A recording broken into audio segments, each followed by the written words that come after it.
বলি, যদি আপনাদের আমি জিজ্ঞাসা করি যে সংবিধানে এতগুলি অনুচ্ছেদ, সবচাইতে স্ট্রং অনুচ্ছেদ কোনটা, সবচাইতে স্ট্রং অধিকার কোনটা, কেউ হয়তো বলবেন রাইট টু ফ্রিডম, কেউ হয়তো বলবেন রাইট অফ স্পিচ, কেউ আবার বলবেন বাঁচবার অধিকার উইথ ডিগনিটি। কিন্তু আমি বলবো ৩৯-এর এই অনুচ্ছেদের মাধ্যমে যেখানে বলা আছে equal justice and free legal aid, তার অধীনে লিগাল সার্ভিসেস অথরিটি অ্যাক্ট ১৯৮৭, যেখানে বলা হলো একজন মানুষকে যদি গ্রেপ্তার করে আনা হয়, একেবারে প্রোডাকশনের সময় থেকে তাকে কিন্তু আইনি সাহায্য দিতে হবে। তার জন্যই তৈরি হলো লিগাল এইডের বিভিন্ন সংস্থা। শুধু তাই নয়, আপনারা এটা জানেন যে প্রতিটি জেলা আদালত, একেবারে তালুক স্তর অব্দি প্রতিটি আদালতে লিগাল এইডের একটি পরিকাঠামো থাকবে। তাতেও নয়, আরো লাগবে প্যারালিগাল ভলান্টিয়ার। আজকাল চালু হয়েছে প্যারালিগাল ভলান্টিয়ার বলে একটি পদ, তারা অসামান্য কাজ করছেন, একেবারে মানুষের কাছে পৌঁছে যাচ্ছেন। সুপ্রিম কোর্টের কথা যখন উঠলো, সুপ্রিম কোর্টে এ কথা বারবার উঠেছে, যেমন আজকে একজন স্যার বলছিলেন যে বড় বড় উকিলের কাছে যায় সাধারণ মানুষ, কিন্তু সুপ্রিম কোর্ট বলছেন যে আইন সকলের জন্য, আইনের চোখে ধনী দরিদ্র বলে আলাদা কিছু করা যাবে না, এবং যদি কোনো মানুষ আদালতে আসতে না পারে তাহলে প্রয়োজনে আদালত পৌঁছে যাবে তার কাছে। অর্থাৎ এত বড় কনসেপ্ট কিন্তু আমরা দেখতে শুরু করেছি। আরো কতগুলি কথা এসেছে। রাধাকান্ত মুখার্জি স্যার বললেন যে জাস্টিস ফর অল, অর্থাৎ জাস্টিস ফর অল ভাবা হচ্ছে, কিন্তু জাস্টিস কতটুকু পৌঁছচ্ছে এ প্রশ্ন উঠবে ইনক্লুসিভ জুডিশিয়ারির ক্ষেত্রে। আজকে প্রশ্ন উঠেছে, সালমান খানের কথা উঠেছে। শুধু তাই নয়, সালমান খানের কথা আপনারা বললেন, আর একটা কথা বলা হলো না পাঠক স্যার, যে সালমান খানের জন্য অনেক রাত অব্দি আদালত খোলা ছিল, এবং অর্ডার না হাতে পেয়েও কিন্তু অ্যাপিল মুভ করা হয়েছিল, এবং রায় পেয়ে গেছিল, সালমান খান গ্রেপ্তার হয়নি। এরকম ভুরি ভুরি আছে। হাইকোর্ট সন্ধ্যে 7টা অবধি খোলা ছিল। কিন্তু আমিও আপনাদের একটা উদাহরণ দেবো ইনক্লুসিভ জুডিশিয়ারির। আপনারা ভেবে দেখুন, ত্রিধারার সামনে থেকে 9টা ছেলেকে গ্রেফতার করে নেওয়া হলো। আমরা পরের দিন, অষ্টমীর দিন কোর্ট খুলিয়েছিলাম। অষ্টমীর দিন কোর্ট খুলেছিল, 9টা ছেলেকে জামিন দেওয়া হয়েছিল। সেটাও একটা ইনক্লুসিভ জুডিশিয়ারির উদাহরণ। অর্থাৎ কনসেপ্ট চেঞ্জ হচ্ছে।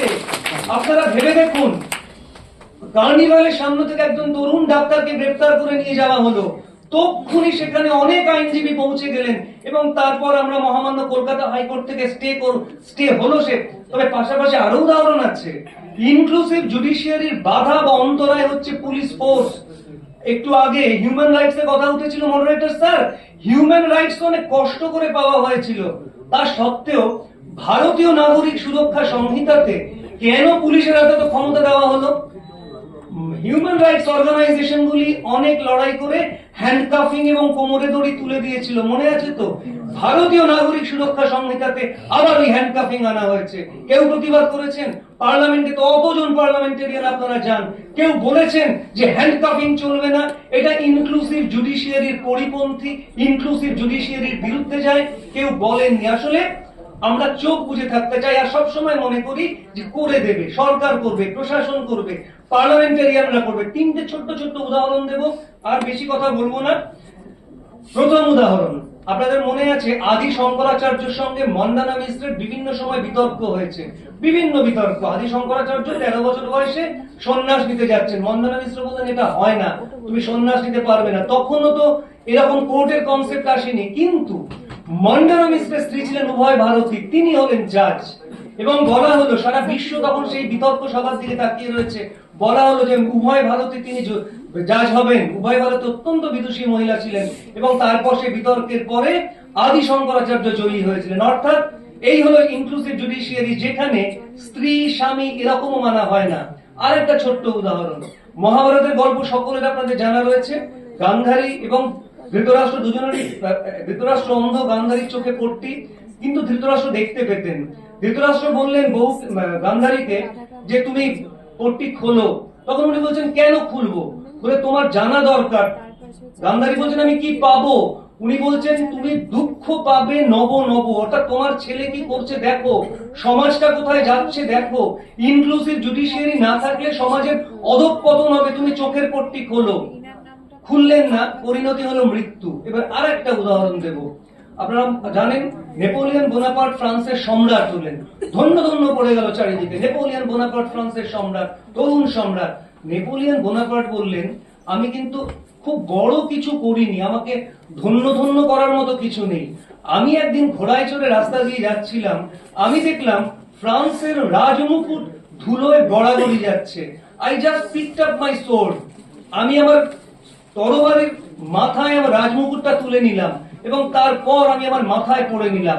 ব্যাস, এই হয়ে গেল একটা তন্ত্র, যে তন্ত্র জনাদেশের জন্ম তখন দিল না, কিন্তু পরে আমরা দেখেছি বিভিন্ন সময় জনাদেশ এসেছে।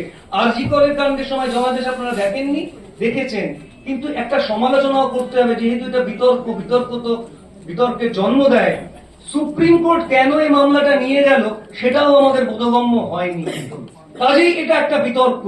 জনাদেশকে কিন্তু অগ্রাহ্য করা হয়েছে, অর্থাৎ জনাদেশ নতুন নতুন আইনের জন্ম দেয়। আজকাল একটা স্লোগান খুব চালু হয়েছে, আরজিকর করে দেবো। এখন আর একটা স্লোগান চালু করেছে পুলিশ। পুলিশের কথাটা বারবার বলতে হচ্ছে এই কারণে, পুলিশ ইনক্লুসিভ জুডিশিয়ারি মানতে দেয় না।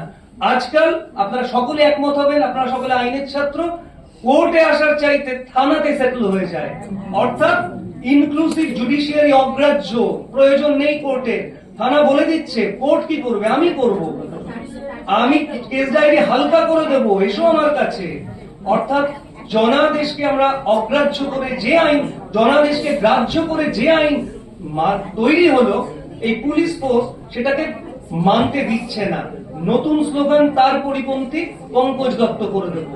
আর বেশি কথা বলবো না, ধন্যবাদ আপনাদের সকলকে। না থাকলে আমাদের সকলের কাছে কিন্তু আইনটাও পৌঁছবে না, কখনো পঙ্কজ দত্ত হতে হবে,